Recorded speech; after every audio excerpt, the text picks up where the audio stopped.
Hey, Hey, Jim. looking so fresh, Jeff Wickersham. Fresh like two ships passing in the night. Thank you. This has been so much fun. I'm going to turn it over to you, and I will see everyone back in a few hours for the last hour. Sounds great, Ciao. Jim. Bye. Well, good morning, everybody. Back from the beautiful city of New Haven in Connecticut, here on the East Coast, where it is 8 a.m. And I am thrilled to welcome our next speaker to the stage, Dr. Luke Davis, an associate professor at Yale School of Public Health, who is joining us this morning, also from New Haven, just down the street. Good morning, Luke. Good morning, Jeff. Great to be with you. Great to have you with us. I'm so happy to have you here to speak about HIV and TB and your very important and necessary research. I'll pass the stage over to you, Luke, and I think our director will pull up your slides.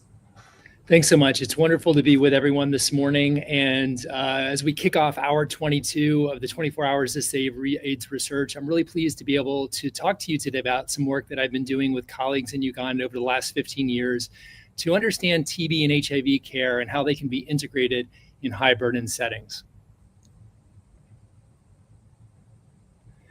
So tuberculosis is the leading cause of infectious death worldwide, responsible for about 10.8 million people affected by TB in 2023, which is the most recent year which data is available. And of those 10.8 million, only 8.2 million of them were reported to have access to TB care, as defined by being notified and started on treatment through National TB Program registers. The 2.6 million that were not diagnosed or reported are a group that we call the missing millions. And the main message that I want to leave you with today is that we can't end AIDS and AIDS deaths if we can't stop TB. People who are living with HIV are 14 to 18 times more likely to fall ill from TB compared to people without HIV. And HIV deaths or AIDS-related deaths due to TB accounted for 1/3 of all AIDS-related deaths in 2021. And tuberculosis remains the leading cause of severe illness and death among people living with HIV. And so to address these challenging problems, it's absolutely vital that we have HIV research that runs the gamut from basic science research to clinical research to translational research, as I'll be talking with you today. Now, like HIV, TB is really more than a health condition. It was described by René Debow, a scientist, that tuberculosis is a social disease. Its understanding demands that the impact of social and economic factors on the individual be considered as much as the mechanisms by which tubercle bacilli cause damage to the human body. And so we know that common factors such as crowding and poor socioeconomic conditions, undernutrition, and other factors really drive TB transmission, just like they put people at risk for having HIV. And this is described really beautifully by Vidya Christian in her wonderful book, The Phantom Plague. Now, why is it that so many people are these missing millions that I referred to earlier? 2.6 million people we estimate every year who are never diagnosed and treated. Well, over the last few years, HIV research and funding for national TB programs around the world in the highlighted figure have taught us that up to half of all persons with TB are completely asymptomatic, and so therefore they don't seek care. And this has helped us identify a really important new entity in the field of TB, which is subclinical TB. And it's vital to have more research to understand this state, to improve our ability to diagnose it, to characterize its clinical features, and understand the pathophysiology that leads to these host pathogen interactions that makes patients asymptomatic. A second challenge is that many people have symptoms but delay seeking care. I've described a fictional patient or person living with TB in Uganda. Let's call her Rose. A middle-aged woman who presents with 2 months or more of cough that's productive of sputum. And what our research has shown is that for someone like Rose, there's many challenges. At the left-hand side, we tracked the ways that patients or people who are seeking care, where they go to seek care first. Often they don't go to the public health sector because of lack of trust. And in their long journeys and passing to many places like pharmacies and health posts and herbalists and private clinics, they may spend large amounts of money, up to 50 or 60% of their expenses on medications that can't actually cure TB, just cough remedies and plain old antibiotics. And when they do finally decide to travel to a TB health center that has diagnostics, such as a level 4 health center shown here in this center slide, the travel times can be enormous. Plotting this using global geographic information systems, we found that the median travel time was over an hour just to go one way to a clinic in one of our studies, looking at over 250,000 healthcare encounters. And as a result of this, in a study of almost 1,000 patients who sought care for TB, we found that 84% of them experienced some form of delay. In many cases, it was client delay in taking time after symptoms onset to go seek care, but quite often it was also healthcare delays. And this leads to my third point of why we have the missing millions. Those who seek care often aren't diagnosed or treated. In this study of 365 persons with cough of more than 2 weeks, visiting 6 health centers in Uganda, we found that only 21% of those who had the primary WHO-defined criteria for having TB or being evaluated for TB, that is cough of more than 2 weeks, got evaluated. Only 16% of them got tested for HIV, even though that's universally recommended. And all along the cascade, you can see that we lost individuals such that only 11% of people got guideline adherent care as defined by completing all the necessary steps.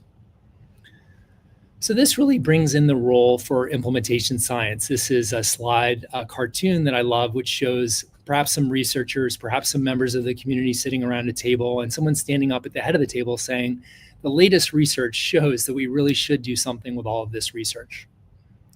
So what have we done to address these 3 problems? Well, in partnership with our colleagues in the community in Uganda, we gained access to a wonderful new technology for molecular diagnosis, which was introduced around 2010, but which wasn't achieving the goals that we wanted it to achieve. Many patients did not have access to it.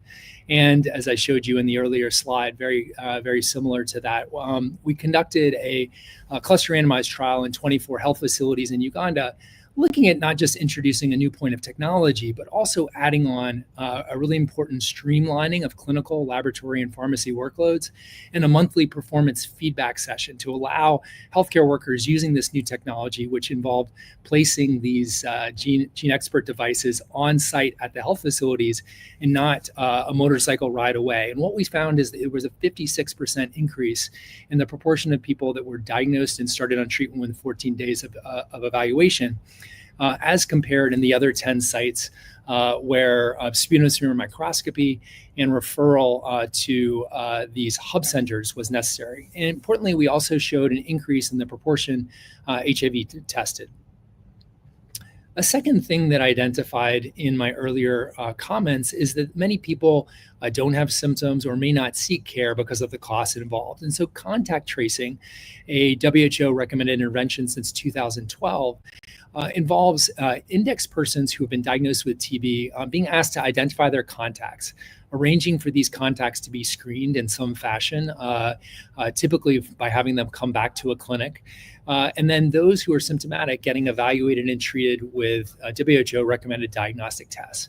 When we first started looking this back in 2017, what we found is there were huge gaps in this cascade. Only half of index persons would have any contacts screened, and only half of those contacts would even get evaluated. And as a result of that, or some of the reasons for that, were a lack of knowledge about the importance of TB. You can imagine if you have an asymptomatic condition, or if you're not feeling well, you may not want to travel to a clinic to be evaluated. The high prevalence of stigma against people related to TB and or HIV. And then a poor experience at the clinic once people arrived, where it took a long time to wait. It cost them a lot to travel and to pay for out-of-pocket costs while away, and just a persistent level of distrust of the way that individuals are treated in these busy, crowded clinics. In addition, we found that when trying to address this by taking the evaluation to the community, we found that there were big gaps in people being comfortable accepting HIV testing. So only about half of people who were offered HIV testing in the home were willing to undergo it. And there were important reasons for that. In a qualitative study led by my colleague, Mary Armstrong Huff, one of the most memorable quotes was, "Give me some time. You've just come and diagnosed my family member with TB, and now you're asking me to also be tested for HIV."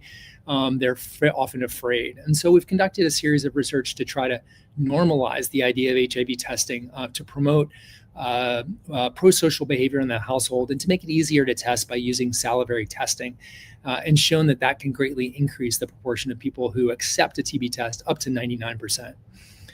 Finally, we've identified the fact that many couples in a household may actually be serodifferent, with one individual being HIV positive or a person living with HIV, and the other status documented as negative. And this opens up the opportunity to integrate PrEP, which is being done in a project that's being led by my colleague, my colleagues from the University of Washington and the Infectious Disease Institute. And we're excited to carry that work forward. That's being led by Jennifer Ross. Finally, I want to talk a little bit about closing these gaps in delivery of contact investigation. A very powerful tool for us has been the use of human-centered design, which I would define as a community-engaged approach that starts with the people that we're designing for and ends with solutions tailored to their needs.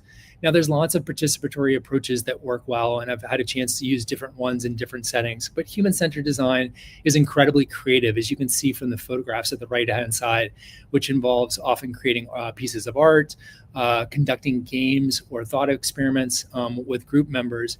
And through this process of ideation, serial prototyping, and then finally settling on a specific prototype, we found that we were able to create an intervention that could be evaluated in a step-wedge cluster randomized trial, with the goal of trying to improve implementation, effectiveness, and the public health impact of contact investigation for finding people with TB and getting them started on treatment.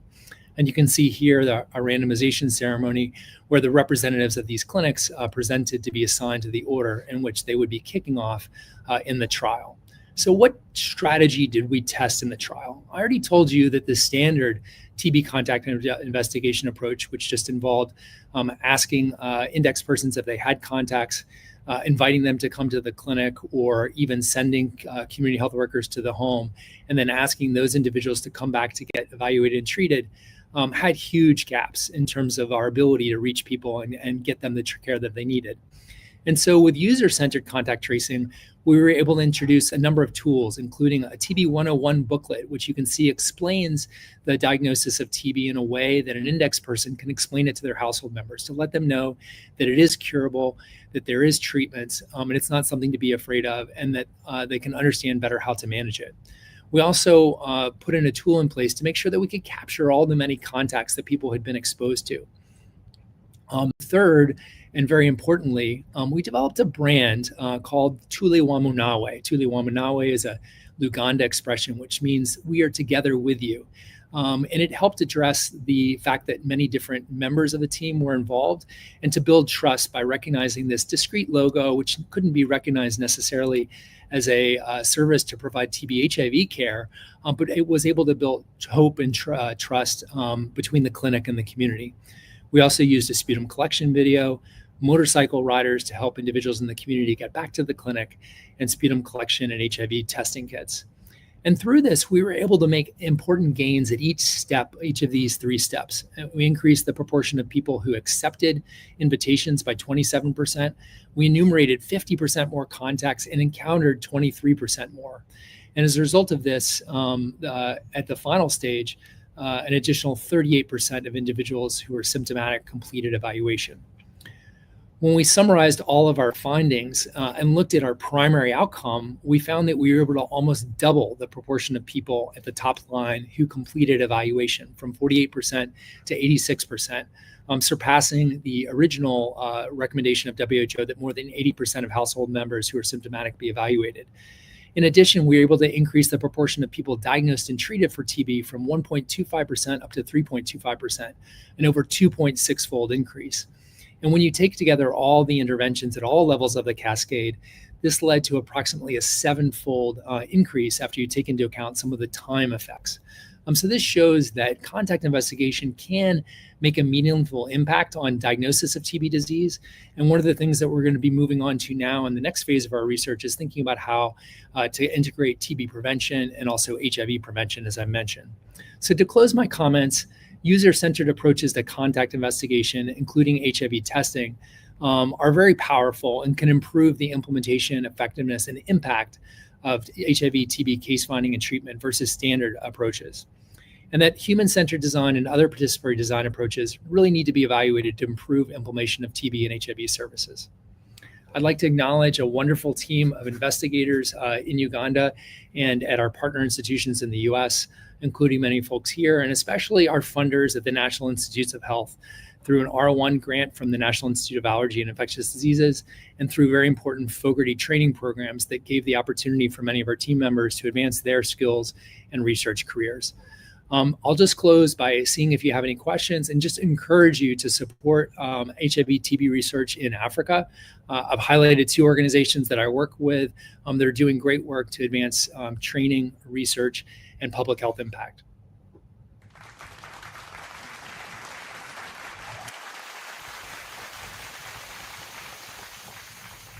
Wow, that was a fantastic overview of the landscape in TB and HIV. Work that you've been doing, very important work in Uganda.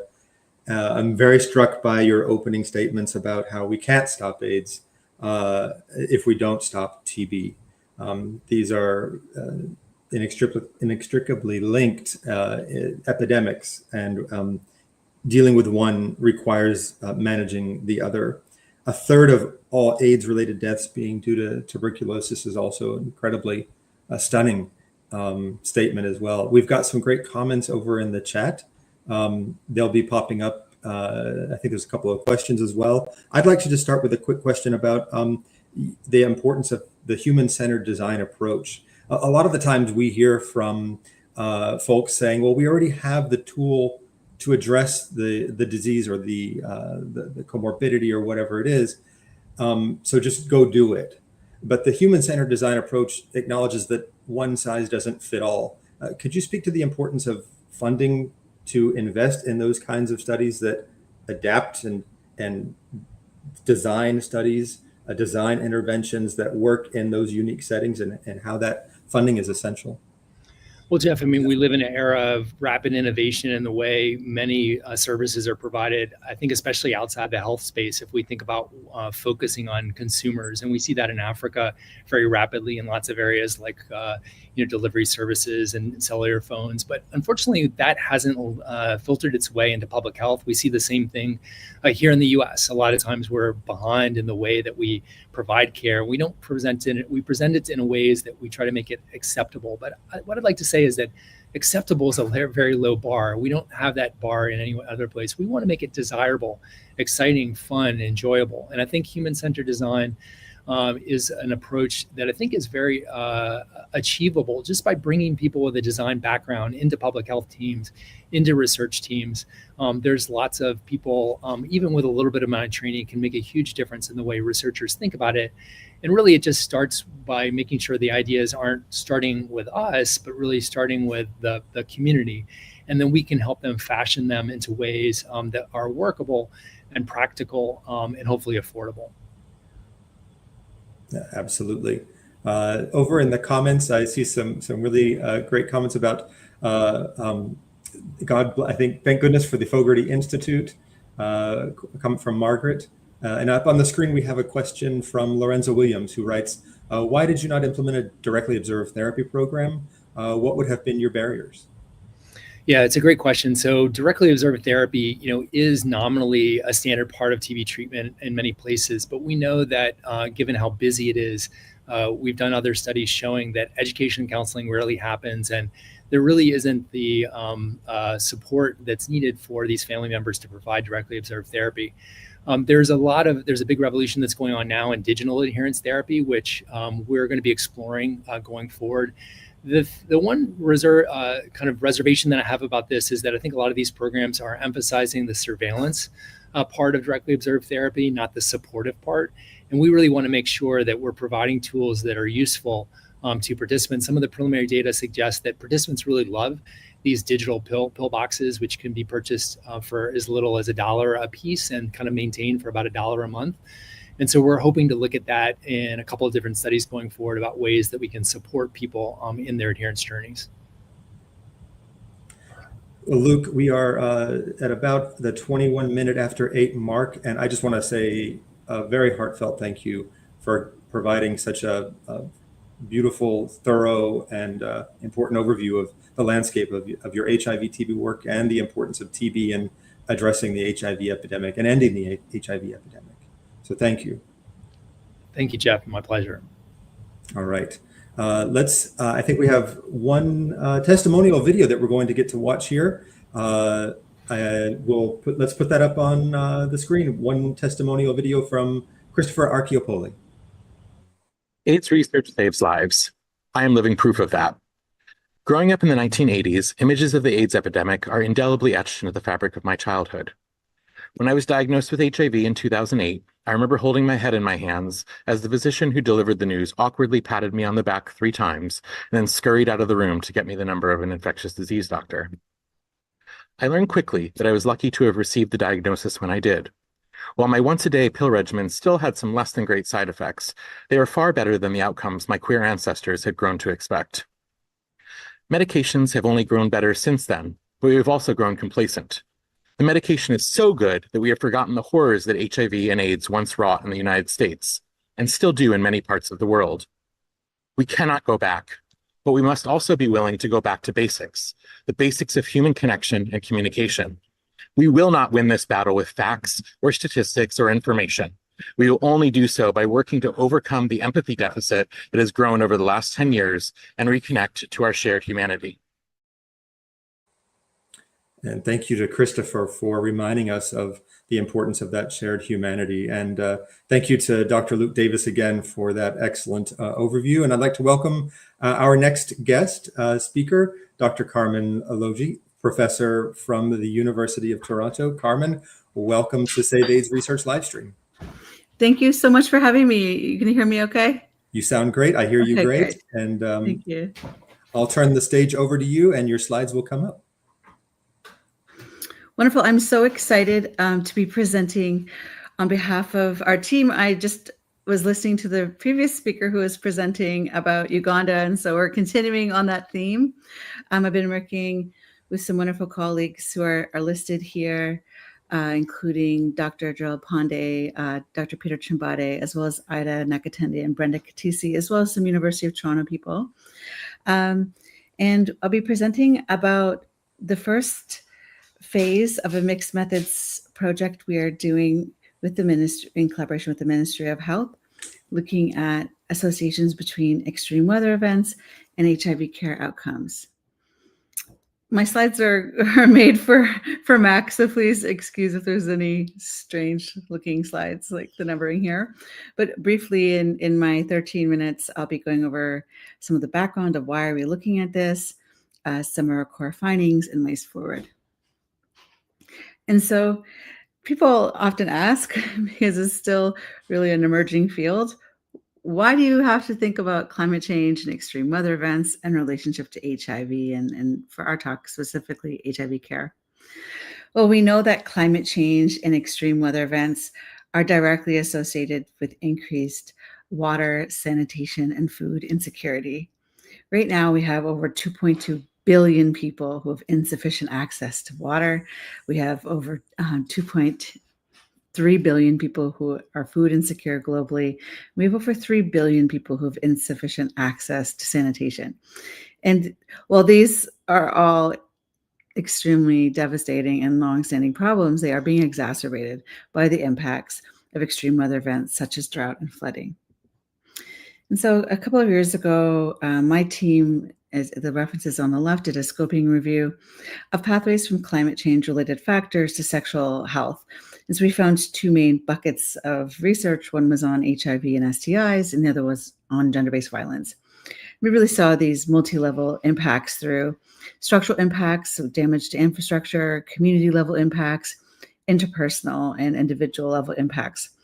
And but after our study, some colleagues at WHO, they did a similar scoping review, but included reproductive health, and they just focused on low and middle income countries. I put that reference in the top. And I'm part of their kind of working group, and we published a comment last year, I think it was in the Lancet Planetary Health, around climate and sexual and reproductive health and rights. So there is growing focus. Last year, I was invited to do one of those current opinion pieces where we look at the last 18 months of research. And because it was HIV focused with extreme weather events, I was really able to disentangle some prevention related pathways from extreme weather events to care related pathways. But there are some really, really key gaps in this literature. For instance, most of the literature does not include key populations at all. So we didn't locate any studies that were focused, for instance, on sex workers or on men and sex with men.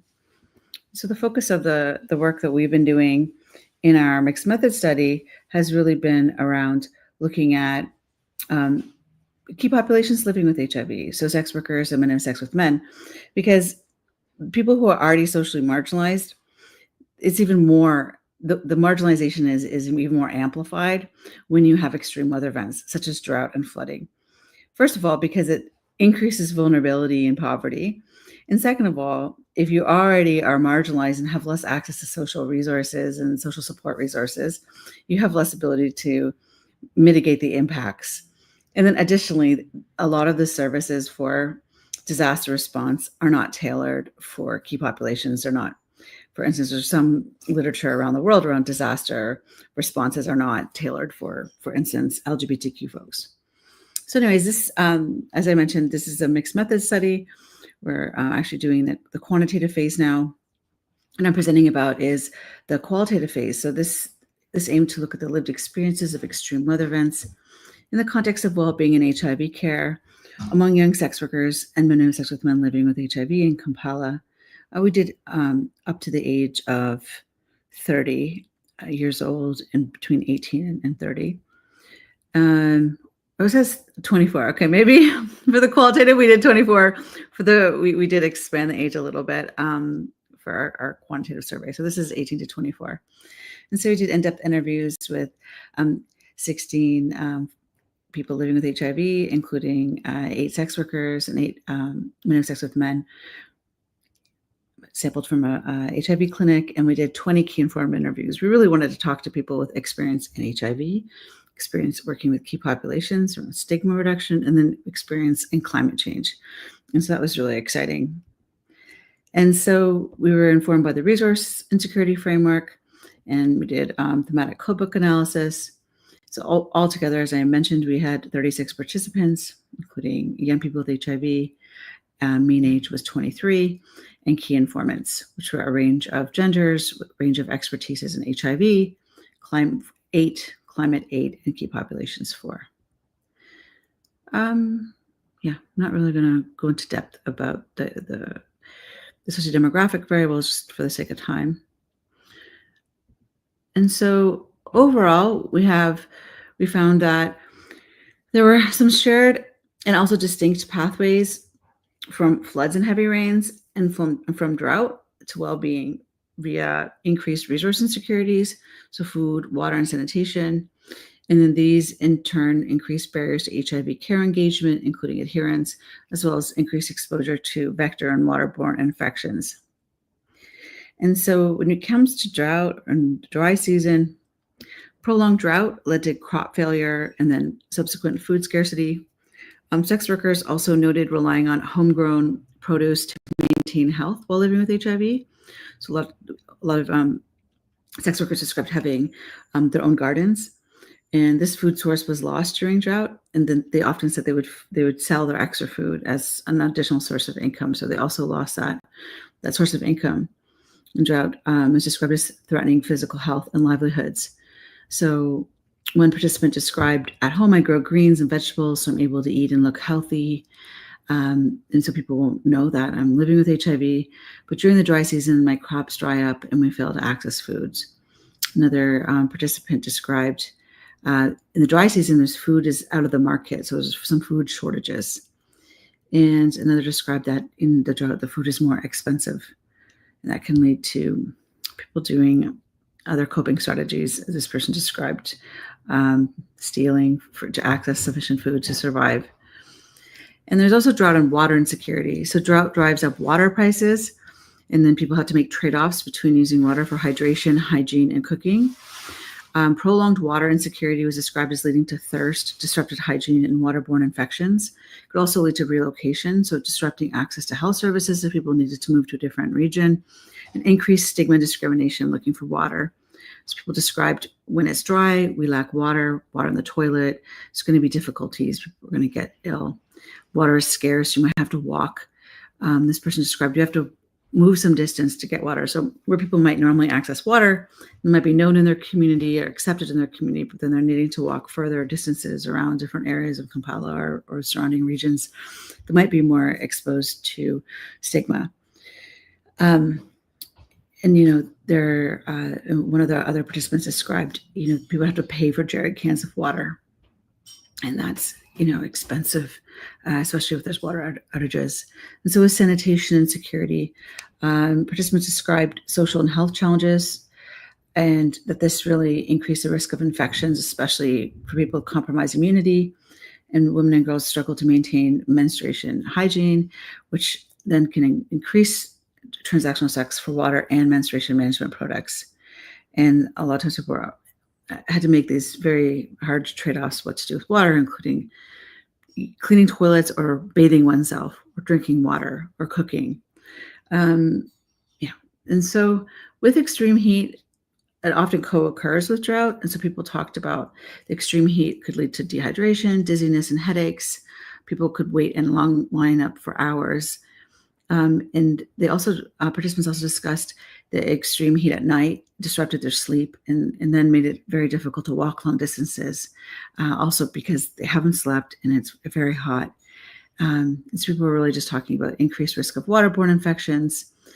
And one person, described, it's been hot. Some of us are on ART. Once you move in the sunshine, it feels like you didn't eat, but you took your medication, so you really feel the heat. So people were really just talking about having rashes, not being able to walk around too much to get water and to bathe and to clean. And so people were just discussing getting cholera. And when it comes to flooding, people talked about how increased rainfall and floods disrupted local food supply, restricted movement in flooding. Food vendors may take shelter from the rain. There's also transportation delays. This leads to scarcity and price hikes, and infrastructure damage to homes and roads constricts mobility. With water insecurity also happens in the context of flooding. So flooding contaminated natural water sources, limited physical access to water, particularly for people who need hydration to help with medication adherence. The young people living with HIV described often lacking the energy to go fetch water. And sex workers also described how rain, or excessive rain and flooding, turned what were normally reliable water sources into unsafe water because of runoff and contamination. And so flooding also exacerbated sanitation insecurity. So toilets could become unusable or overflowing with waste. So people would have to use alternatives such as buckets and disposing of waste in public spaces. Flooding also causes sewage to flow into homes, increasing risk of disease, damaging property, and also contaminating essential items such as medication. And so people often talked about living in informal settlements that were more impacted by the runoffs, by flooding, due to the insufficient water and sanitation hygiene in informal settlements, generally in Kampala. Now this would be exacerbated during flooding. And so I only have a couple more minutes. I'm going to run through these last ones, but other components of well-being that were linked with extreme weather and resource insecurity. People talked about food insecurity as a disruptor of HIV treatment. So people described, they often needed to engage in transactional sex or survival sex for food, and this really limited their ability to negotiate condom use. And a lack of food led people to change medication schedules, skip meals, or survive on very minimal substances such as tea, which compromise their health and ability to take their medication. A lack of clean drinking water led some people to skip taking antiretroviral therapy altogether because it didn't want the health risk of taking pills with contaminated water. And infrastructure damage caused by floods disrupted care engagement, and increased vector-borne infections led to increased exposure to malaria. And these all, as I mentioned earlier, exacerbated exposure to stigma. So people talked about if you're looking for, this in this case, water. Other people discussed looking for food. In different communities that are not known, they could experience stigma discrimination.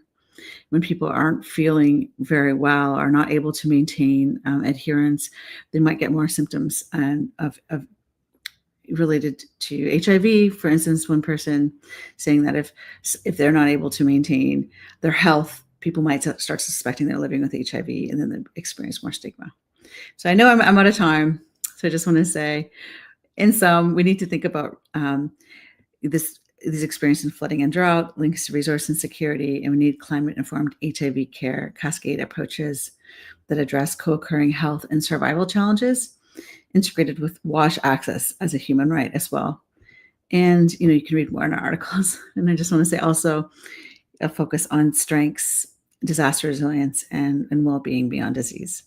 So I acknowledge my team. Thank you so much.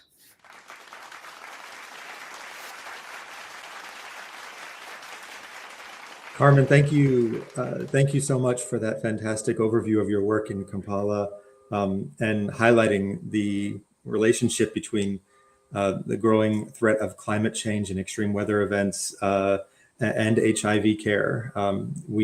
As I listened to your talk, I couldn't help but think back to Tonya Poteet's talk about her work with transgender women and how for them to be thinking about HIV prevention or treatment, they had far more pressing needs that came before the HIV was a worry. Things like safety and avoiding harassment. And you're bringing up, it's quite difficult to think or worry about HIV care. And when there's flooding, when there's extreme heat, when there's drought, these are fundamental needs that need to be met before we can think about HIV. There are great comments over in the chat. Lots of great. I'm really bad at multitasking, so I haven't looked at any comments. Sorry, everybody. We can throw a few of them up on the screen here. A lot of people from Team Carmen are in the chat. Sarah, Valerie, Tonya, amazing. It's so nice to see my friends in the chat. Great. Absolutely. Carmen, in this sort of last moment that we have left here, what kind of message would you like the public to take away from this work that you're doing in the relationship between extreme weather, climate change, and public health broadly, as well as HIV care, especially in settings that are lower resource? I think the one thing I would say is we're really siloed, even in how we think about food and water insecurity. So there's a whole body of research and researchers looking at food insecurity and HIV. There's very little looking at water insecurity, but we know that they co-occur. There's so much, and then sanitation insecurity and those links with menstruation management. And so I feel that if, as researchers, we could look at multiple resource insecurities, so housing and food and water and sanitation and menstruation, because people are more likely to have multiple co-occurring resource insecurities. We're actually looking right now in quantitative analyses at the interaction between, experiencing concurrent resource insecurities. We've done this with women living with HIV, but actually we know that multiple resource insecurities drive HIV stigma. Now we're also trying to see, is there an interaction between stigma and extreme weather events to drive exposure to multiple resource insecurities? So poverty is so multidimensional, and a lot of it is being exacerbated by climate change, especially for people living in really insecure housing, like informal settlements where people have really insufficient access to water and sanitation. So just let's look at food and housing, but let's also think about, even in North America, there's a Lancet review on water and sanitation needs of people in North America, and especially people who are underhoused or people who are living in poverty. So there's a need to look at multiple resource insecurities and how these are affected by the weather, and so to not just only look at flooding or drought, so to look at all and extreme heat, but to look at it holistically, that there's multiple extreme weather events that can happen and multiple resource insecurities that can happen, and we should be hopefully looking at them all together. That was a really long answer. Hopefully that my 1 point was like about 4, but hopefully it got there. That was a fantastic answer, and it really points to the need for, as climate change and extreme weather becomes an increasing phenomenon, and just all it takes is looking out your window and remembering that 30 years ago we didn't see these kinds of events, and that it's important to fund this kind of work going into the future so that we can address, the threat that we're facing. Carmen, this was fantastic For having me. Thank you so much. Thanks to my team on the ground. There's lots of great. Head over to the comments on YouTube, and there's a lot of Team Carmen support out there. Thank you all so much. My non-morning self, I'm rallying. So thank you for doing this amazing work as well. Thanks. Thanks, Carmen. Bye. All right. It is time to welcome our next guest. We're going to head back. Okay, we started in New Haven this hour. We headed up to Toronto with Carmen, and we're flying back to New Haven, or nearby New Haven, with my old pal, my friend and colleague here at Yale, Dr. Rick Altice, professor of medicine and professor of public health at Yale University, who will be speaking about implementation opportunities to expand HIV prevention and treatment in people who use drugs. Good morning, Rick. Good morning, Jeff. Is all the technology working for me right now? There we go. It's up. Okay, that's super. Over to you. So anyway, I want to sort of thank the organizers for putting this together. This is a yeoman's task, and it's been wonderful trying to stay up for the last 22 hours and catching up with all of the sorts of work. I also want to thank the folks who are online and who are, kind of enduring the marathon, and all of the other speakers who are contributing to this day. I want to really focus a little bit on Ukraine. We do a lot of implementation research around the world, but I think it sort of will embody a sort of way of thinking about implementation research. And before I get too far into this, I want to make sure that I acknowledge a huge number of really wonderful people at Yale, but also our partners in Ukraine. And then, of course, all of the study participants who've contributed to this research, as well as our funders. And here's just a partial list of photographs of the folks who have really made this work come together. And so the real question that we have been asking ourselves is, why are we doing this work, and why is it important? And, in Ukraine and in many places around the world, HIV infection is concentrated in key populations. We've just heard a couple of talks around groups of individuals at risk. I'm going to focus a bit more on people who use drugs. And one of the issues is that if you don't get this right, HIV transmission in people who use drugs is especially efficient, and really high rates of transmission for every risky event. And we've got a lot of tools in our toolkit that we can use to prevent HIV transmission among these individuals who use drugs. And many factors contribute to this implementation gap. So in other words, why do we have all of these medicines and tools available to us, but yet we're really not able to get it to where they need it? And so that's sort of the theme of the work. And we know that stigma, discrimination, social determinants of health, like poverty, incarceration, homelessness, etc., really contribute to this. And so how do you implement in order to get the things that people need to where they are?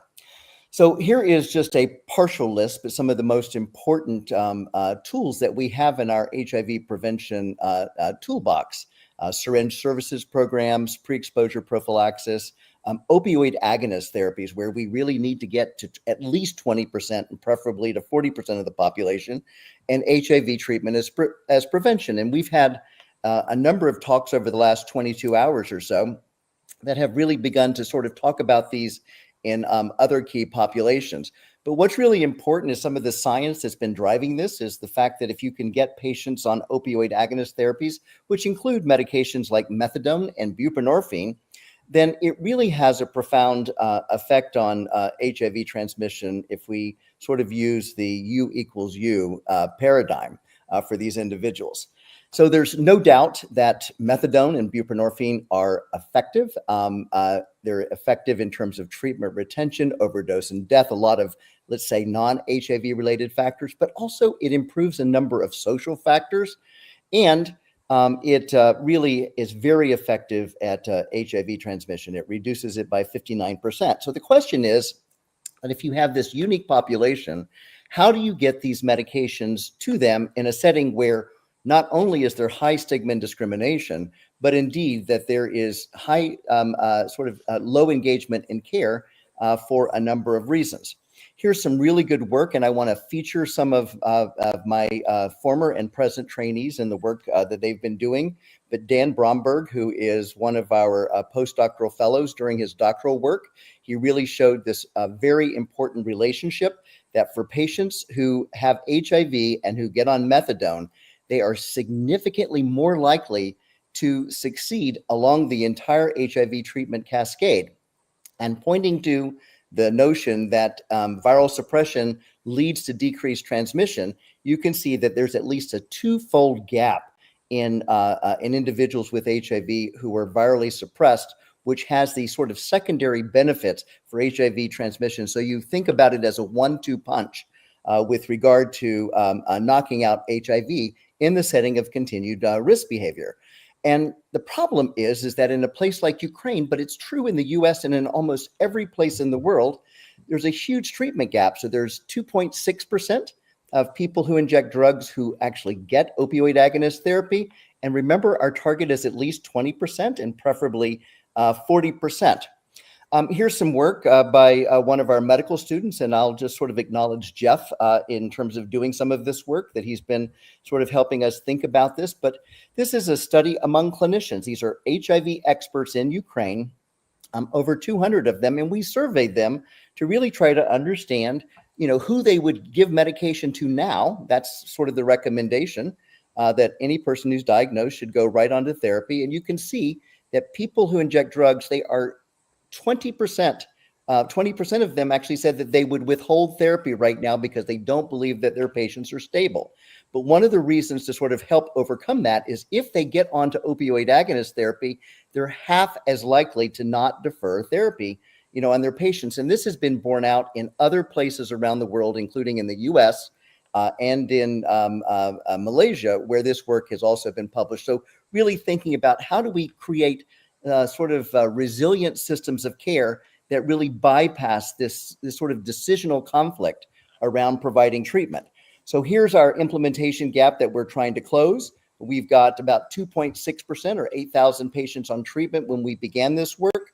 And one of the things that you can see is we've got a long ways to go to begin to close this gap. So let's sort of think about what are some of the questions that we've been trying to answer. And so we've done a huge amount of work on understanding the barriers and facilitators. The last several talks have really sort of spoken to the fact that we have all of these other things that are out there that are getting in the way, but we also have some potential opportunities that we can sort of take advantage of. And then what are the strategies that we do to scale up opioid agonist therapy, and where can we target them? Thinking about sort of a whole countrywide sort of approach to some of this work. And I sort of think of the work that we're doing as being pragmatic around implementation science. We want to do what we do better. We want to do it faster because we want to sort of close that gap more quickly. And then, of course, we need to do it so that it's affordable to the healthcare systems that we have, especially as, both HIV service delivery and HIV research is becoming challenged globally. So I think about this in terms of touch points. We're going to touch on a couple of them in terms of how we might scale up in addiction treatment centers, how we might scale up in our criminal legal system, and then also in primary care settings. And we won't be touching on some of the other ones in Ukraine. What we've come together to do is to really sort of refine and embellish a blended bundle of implementation strategies. And it's pretty simple. It's very human-centered. So we need to understand, what does the healthcare system look like from the customer? Fix the important problems. Don't fix the things that don't really matter. Make sure that you've got, sort of support from leadership in order to make these changes. Use ideas from outside and to make small, rapid cycle changes, because small changes can result in very large sustainable gains. And it really has the rules of not asking for more money, to make sure that you've got a leadership and these teams to do the work, and to use a number of really very simple tools like walkthroughs, flow charting, understanding the barriers quickly as they evolve and change, and doing rapid cycle changes. And so there's a whole lot of work that's been sort of thought about this, but we've sort of modified this for low and middle income settings because most of the data comes from high income settings. And where we got started in Ukraine is that we introduced buprenorphine, and we really had a rough time scaling it up in 2004, 2005. It was too expensive. And so we switched to, not switched, but we added on methadone. And you can see that the scale up started up, but it started plateauing around 2010 with a very, very slow, gradual increase. And remember, once again, we want to change the speed with which we're doing that and improve the quality of care. And so a lot of our work understanding the barriers resulted in the legislation being changed so that we could implement more smartly. And so you can see that the scale of increase in new patients entering treatment went up quite dramatically. And this went up even further with COVID and these disruptions. So whether it's climate change or these other sorts of things, these are all disruptors. And really having an infrastructure of research that is actually driving the ability to respond to these changes in real time is really quite important. Let me use as an example the COVID-19 pandemic. We could talk about disasters, we could talk about earthquakes, we could talk about any of these things, but these are all disruptors in implementation science. And so what you can see here is that we did increase the scale up of patients who were getting treatment using our NIATEX treatment improvement model. And one of the things that we did to change during this sort of very uncertain time period was we switched to weekly coaching. We really gave them stimulus guidance. In other words, ideas from outside of the country. So we sort of helped train the leadership teams on how to safely transition patients to take-home dosing. There was a huge concern that patients would overdose if they had access to the medications. And one of the things I will say from this work is it's really changed the way of thinking about methadone and buprenorphine globally, including in the US, to make it so that patients can have take-home dosing. People talk about methadone, depending on how it's delivered, as being liquid handcuffs. We really had people switch to telecommunication. They were concerned that their patients would get into trouble. And we helped them think about getting patients on an adequate dose so that they would feel better quickly so that they could actually transition and safely move to take-home dosing. So our coaching teams focused on 3 different areas. And one of the things that it did by moving as many people to take-home dosing as safely as they could, this transition to take-home dosing went from 53% of the population to 82%.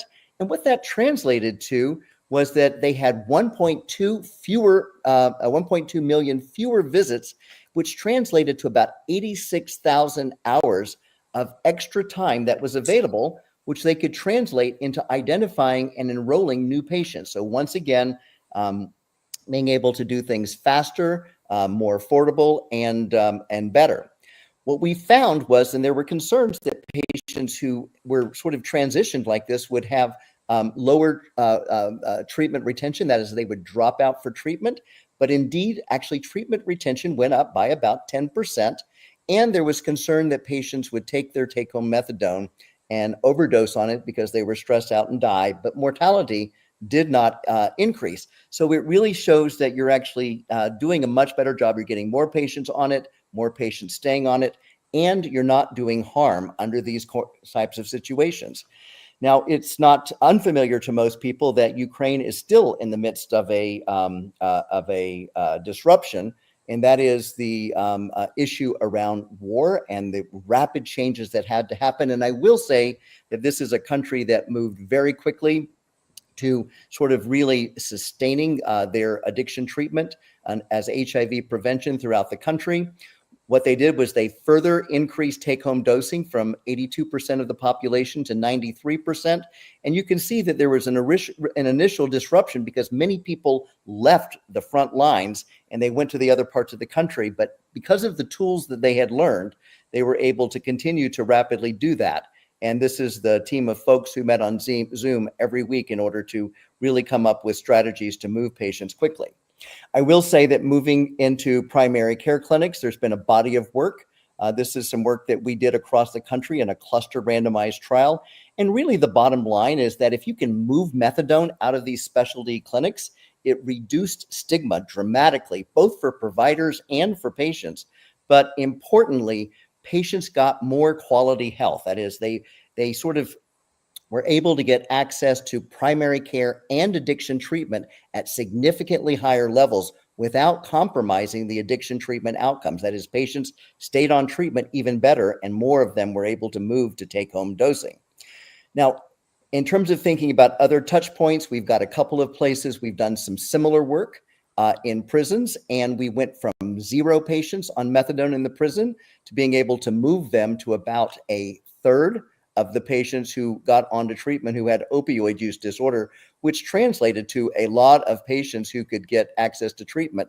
But as part of that bundled screening for opioid use disorder, we were able to identify, at least among the 221 patients who consented to the study, 30 new cases of HIV, which went on to get onto treatment, and 148 patients with hepatitis C who were also getting treated. So it has these sort of secondary benefits by scaling up opioid agonist therapies. And we were able to sort of then switch to using an informed decision aid and getting patients to same-day treatment, which was an important intervention. Similarly, in probation, because they had moved a huge amount of patients to the community, they went from 155,000 in prison to 60,000. And one of the things is that we can see is that we got about a quarter of the patients onto opioid agonist therapies as part of this implementation strategy, which was tailored to the probation system, which does not have a healthcare system. We found some other information in terms of a criminal subculture that really impeded people from even talking to us. And then, of course, we identified 44% of our population, again, with HIV, of which half of them were newly diagnosed. So these sort of secondary opportunities for both primary and secondary prevention. And so I just want to sort of end by saying that the people of Ukraine have been really quite involved in the work. These are 3 women right as the war broke out who really wanted to maintain the treatment, and they've done that just beautifully. And I will end with Slava Ukraini for all of those of you who understand some Ukrainian. Thank you very much.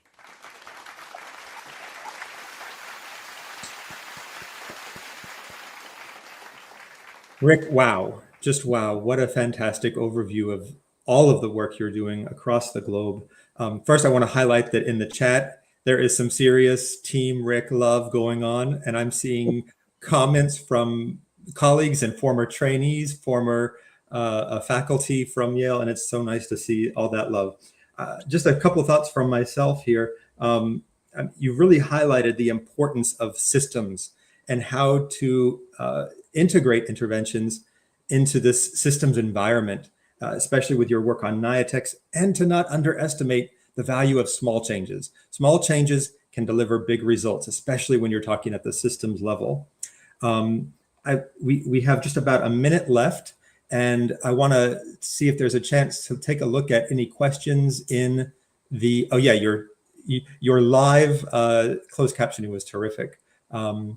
Valerie points out, the important benefits of take-home OAT.